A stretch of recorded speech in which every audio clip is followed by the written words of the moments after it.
Let's hit the fan on. We're all ready to go. Let's see what's going to happen.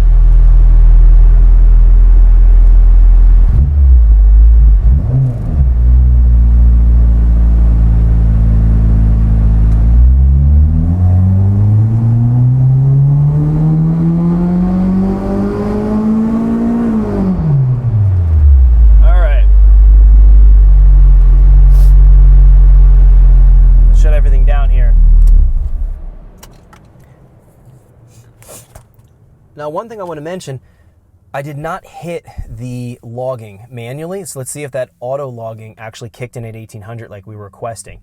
I did notice, just as I was watching the parameters here live on screen, as I was making the pool, the position was tracking to the target within a degree or two, so it was actually hitting approximately that 20-degree marker point. So we should be close in the logs now and have a better representation of moving the actual variable cam compared to the last run. So we're going in, increasing our feed forward value and then increasing our proportional, integral, and derivative that helped tracking, and it got it tracking to the target a little bit better, a little bit more aggressively. So hopefully that change was good. Let's go here, before we take a look at the graph and take a look at the power difference, let's go here into the FT logger software, and we're gonna do the same thing with download. Let's download our third log and bring it in here and take a look. Okay, so let's see here. It looks like the onboard logger started its auto log at 1800 RPM, which is excellent because I did not manually start that. So looking here, notice very low engine speed.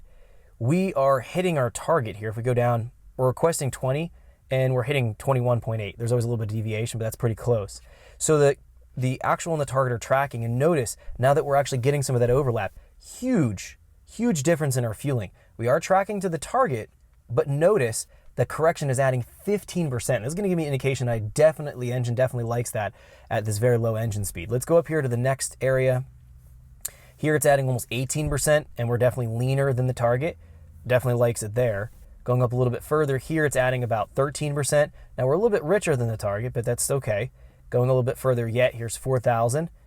Well, again, we're a little bit richer than the target, but we're adding 7%. So the closed loop probably didn't kick in. It probably didn't reel itself back and try to correct itself fast enough right there. Here we're pretty close to the target, and it's adding 6%. Now up top here, 5,800, we're a little bit richer than the target.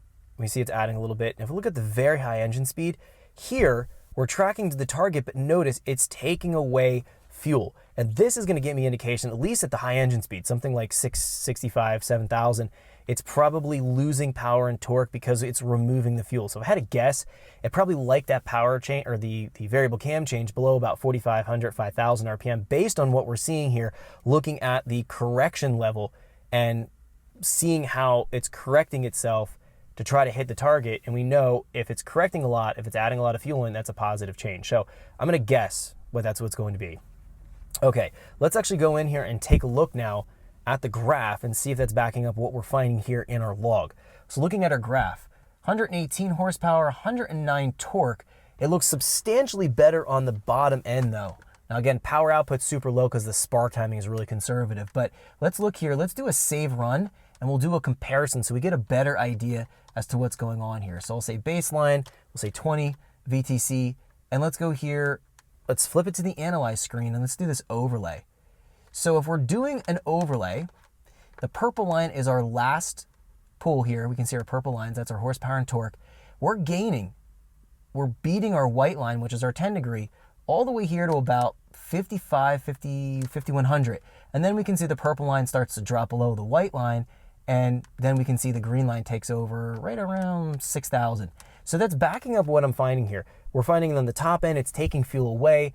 It's gonna be rich there because we're losing airflow, we're losing power and torque, and as a result, the closed loop correction is showing that it's removing the fuel. So it's kind of backing up what I'm seeing here on the graph. So if I was looking at the data, making those variable cam changes, I would know where it's taking fuel out, doesn't like that variable cam change. Where it's adding a bunch of fuel in, it's liking that. It definitely likes having the additional cylinder filling at the low mid engine speed. This is pretty much what I'd expect to see here. So the variable cam should be tracking. Let's just verify that is tracking correct. We can see the cam target, and let's look here at our position. So they are tracking right on top of each other. We can see that's going to be the yellow and the purple. Notice throughout the whole tire pull, they're about a degree apart, degree and a half apart. So that looks perfect. on our plotted data here. Let's look at another thing here. Let's injector duty cycle. Let's just make sure that we're not topping out the injector. See, the duty cycle here is about 57%. That's fine. We're not topping out the injector. So everything else looks good. Fuel pressure right here. Fuel pressure is relatively steady throughout the entire pool, so fuel pressure is holding. Everything looks good. So I think we're good. Thanks for checking out our teaser clip. If you want to see the rest of this video and more than 500 hours of current EFI training we have to offer, make sure you click right here. If you want to go and check out more teaser clips from this training course, click here. And you don't want to miss any of the videos we're going to be releasing on this channel, so make sure you subscribe and click here. Thanks for watching, and I'll see you guys later.